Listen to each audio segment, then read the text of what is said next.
bastante, Oscar, y quiero comenzar esta breve charla con ustedes con la visita, no hace mucho, hará un mes y monedas, con la visita del presidente de la Asociación de Fiscales, el doctor Ricardo Merlo.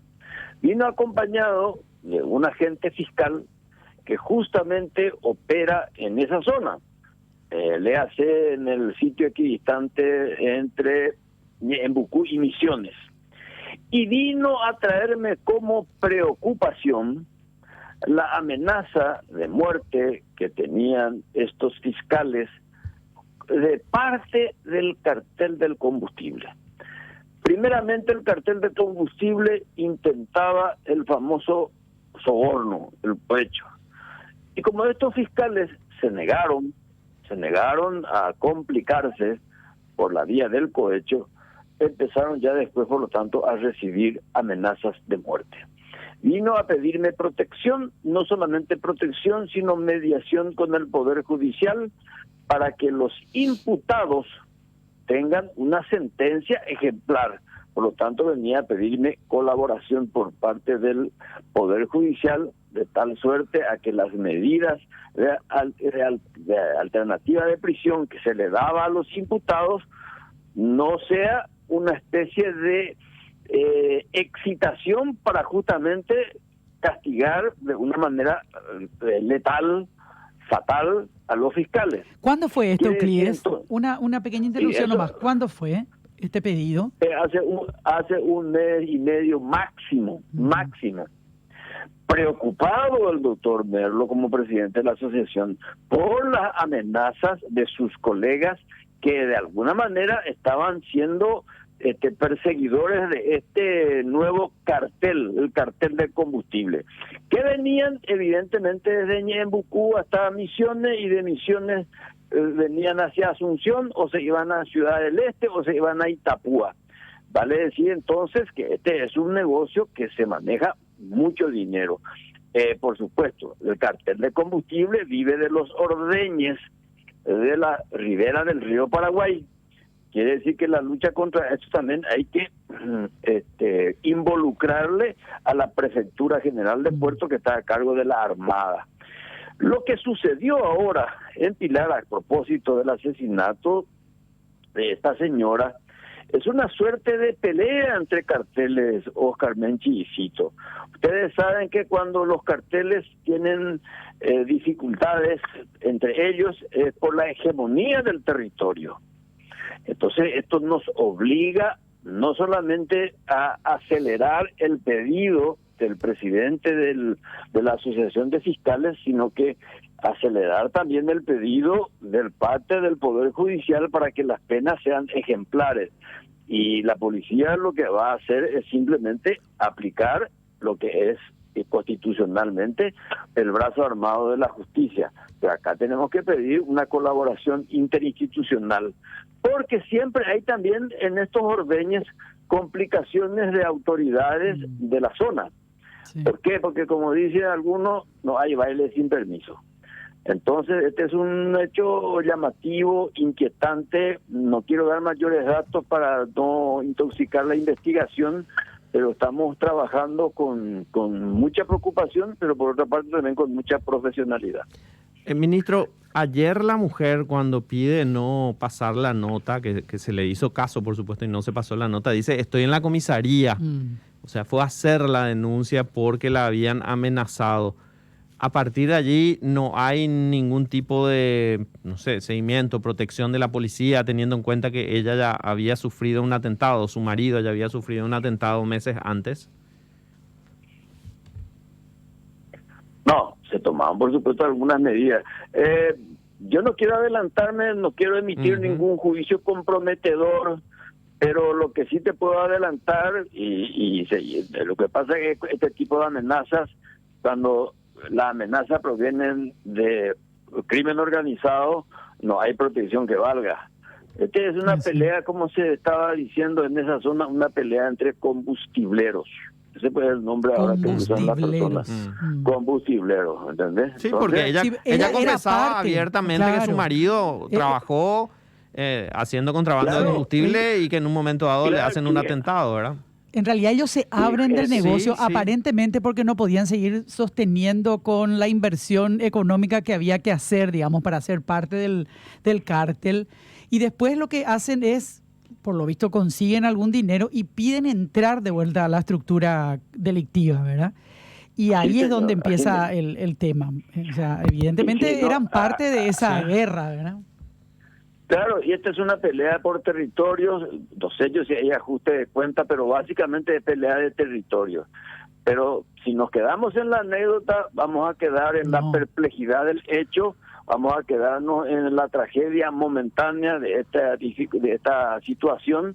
Lo que nosotros queremos es justamente seguir el hilo de quienes efectivamente forman parte de esta estructura delictual. De hecho, te repito, está en toda la ribera, y después tener que analizar cuáles son las estaciones de servicio que compran estos combustibles ilegales, ¿verdad? Y ahí ya hay toda una lista bastante larga que los fiscales de Misiones están trabajando muy bien al respecto, y porque están trabajando muy bien son amenazados.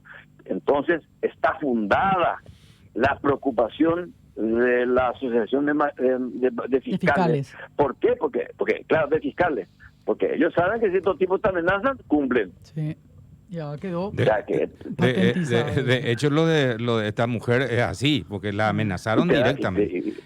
Es más, claro, Euclides, está identificado el que supuestamente atentó contra ella. Que dicho sea de paso, en un momento de dolor, la hermana de la señora asesinada hoy se largó a dar nombres y todo, pero yo entendí que es del dolor. Quedan 2 huérfanos. Sí. Y entonces dijo, fue fulano, y están las declaraciones que van a ser públicas seguramente, sí. Sí, yo voy a hacer un acopio ordenado de las informaciones que me están llegando desde Pilar, y oportunamente les voy a hacer llegar un resumen de este hecho, que repito, este hecho hay que buscar la punta del ovillo. Sí. Y yo creo que acá no es la punta, sino que varias puntas tiene este ovillo. Definitivamente.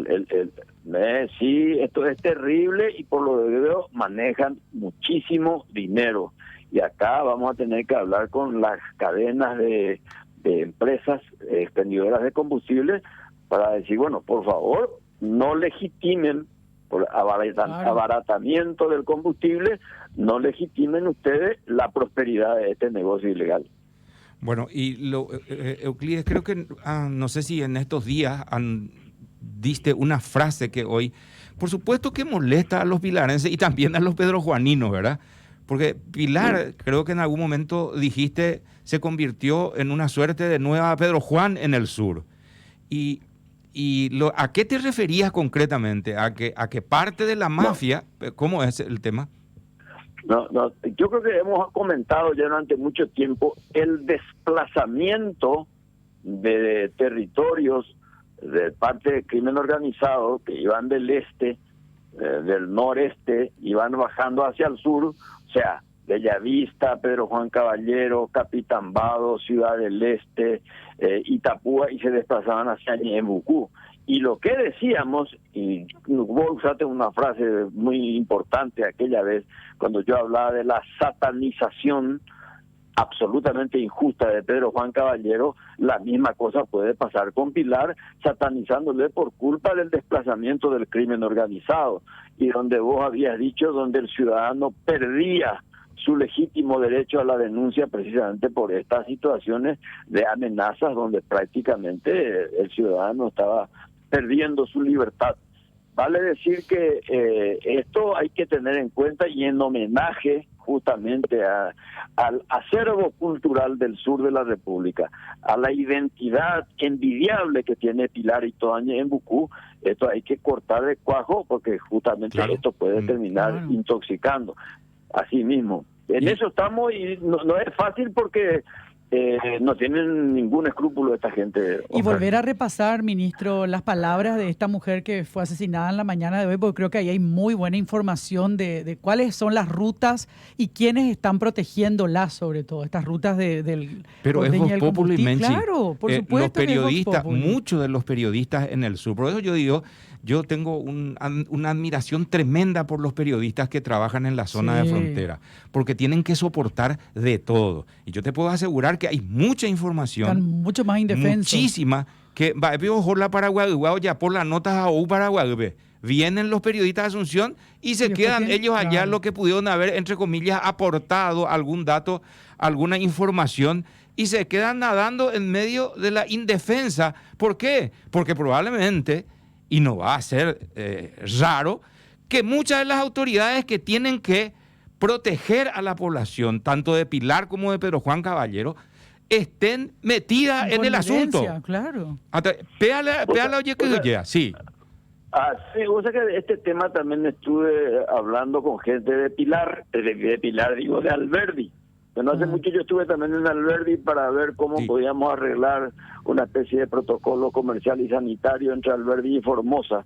Y ahí me hacían notar justamente los colegas periodistas de Alberdi, justamente el temor que tenían ellos ante la denuncia de irregularidades que terminaban perjudicando, por decir así, la convivencia civilizada del departamento.